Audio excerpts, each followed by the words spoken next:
Tech YouTube is great, but it's so easy to forget the good stuff. I mean, think about it. Product launches, product arrives, video goes up, video gets forgotten, and on to the next product. So I thought I'd take a second before the spring smartphone season to share with you some of the gadgets I've reviewed that have been good enough to find a home in my everyday life. No sponsors, no BS. I'm MrMobile, and this is the tech that's stuck. Okay, let's begin with the predictable and work our way to the weirdos. Number 6, the Microsoft Precision Surface Mouse. This came to me alongside the Surface Book 2 review device, and it inspired me to ask for a whole bunch of mice from other manufacturers so I could make a mobile mouse shootout video. Well, a month later, most of those mice are still in the box, and the Precision Surface Mouse is still my go-to. I promise that video is still coming, but the Microsoft is probably going to keep its place on my mousepad. Soft touch paint job, all the right curves, a big heavy scroll wheel. About the only thing I don't like about it, besides its size, is the price. This will become a theme. Number 5, Moment lenses for the Pixel 2 XL.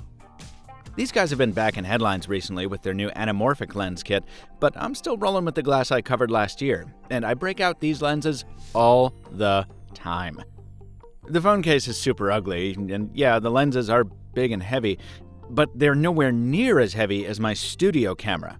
Anytime I can leave that behind, we're having a good day. The wide-angle lens from Moment has helped me out on the Tesla Model 3 test drive, all that cramped airplane shooting needed for the Planet Gemini review, and more Instagram photos than I can count. While the macro lens gave me that extreme close-up of the Snapdragon 845, which in actuality is smaller than a pinky nail. Full disclosure, Moment does have a commission program for influencers, but I never set it up properly, so I'm not getting any bucks for saying that. Stupid, maybe, but it's the truth. Number 4, the Motiv Smart Ring. Even though it's yet another thing to charge, and even though it until recently required an iPhone to sync with, this little fingertip Fitbit has found itself on my finger more often than not. I'm sure Motiv doesn't like me calling it a Fitbit of any kind, but what better way to describe a device that fits on your finger, tracks your steps and heart rate, and looks pretty great in the process? Sadly, my usage has tapered off in recent weeks because I managed to lose the special Motiv charger. I'd call it another argument in favor of charging standards, but for one thing, what were they going to do? This is a tiny ring, you can't put a USB port on it. And for another, maybe I should just start losing stuff less. Number 3, the phone Salesman Furnichi. If you've got a phone that supports wireless charging and you can get over that brand name, you will not find a more minimal Qi charger than this, because it's literally a table with a pad built into the top. It's only 5 watts, so it's a little pokey, and it can be tough to find the sweet spot by feel. But it's such a beautiful piece that I've been forgiving it those failings since I first installed it as my bedside table back in 2015. If you're still with me, folks, and you're wondering where all the phones and laptops and holsters are, well, you might be interested in the everyday carry video I made last fall, which is still mostly accurate and covers most of that conventional stuff. And if you missed that, make sure you don't miss the next one.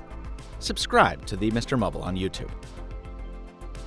Back to the grind with number 2, something that hasn't actually been featured prominently in any MrMobile video, despite it hanging just outside the frame in almost every shot. This is the Yui Roll 2, my favorite Bluetooth speaker of all time. I don't remember how it came to the studio or who sent it. I just know it's been here, keeping Mr. Justice and me entertained for, well, as long as we've been here. It's got incredible sound for its size, great Bluetooth range, solid battery life, a large assortment of colors, you can link it with other Yui Rolls for stereo, and it's IPX7 waterproof. Just a wonderful product through and through. Closing it out at number 1 is most definitely one of the strangest things I've ever reviewed, and one I only reviewed under duress. See, Crackberry Kevin suggested I cover the Bose SoundWhere last winter, and when I balked at the concept of a wearable speaker, he gave me so much guff that I was essentially shamed into buying a set to review. Okay, well, that was in December of 2017, and I S you not. I have used the SoundWhere at least every other day since then. Yes, it still looks like a weird toilet seat, and it can't replace headphones in public because you'll bug everyone around you.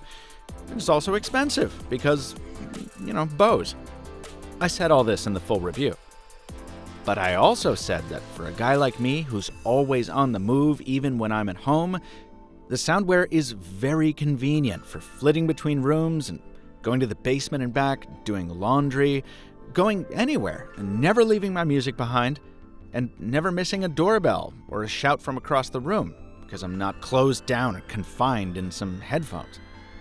Plus, the sound is amazing because Bose. Make fun of me all you want. I know it looks like a weird neck pillow, but I love the SoundWhere. And if your life sounds at all like mine, I'm pretty sure you will too. All the items I just listed, folks, are down in the description if you want to pick one up for yourself. And there is one item that didn't quite make it to the list, not because it wasn't good enough, but because it was so good, it deserves its own standalone video. To make sure you don't miss it when that review comes out, which will be soon, subscribe to the MrMobile on YouTube. Until next time, thanks for watching, and stay mobile, my friends.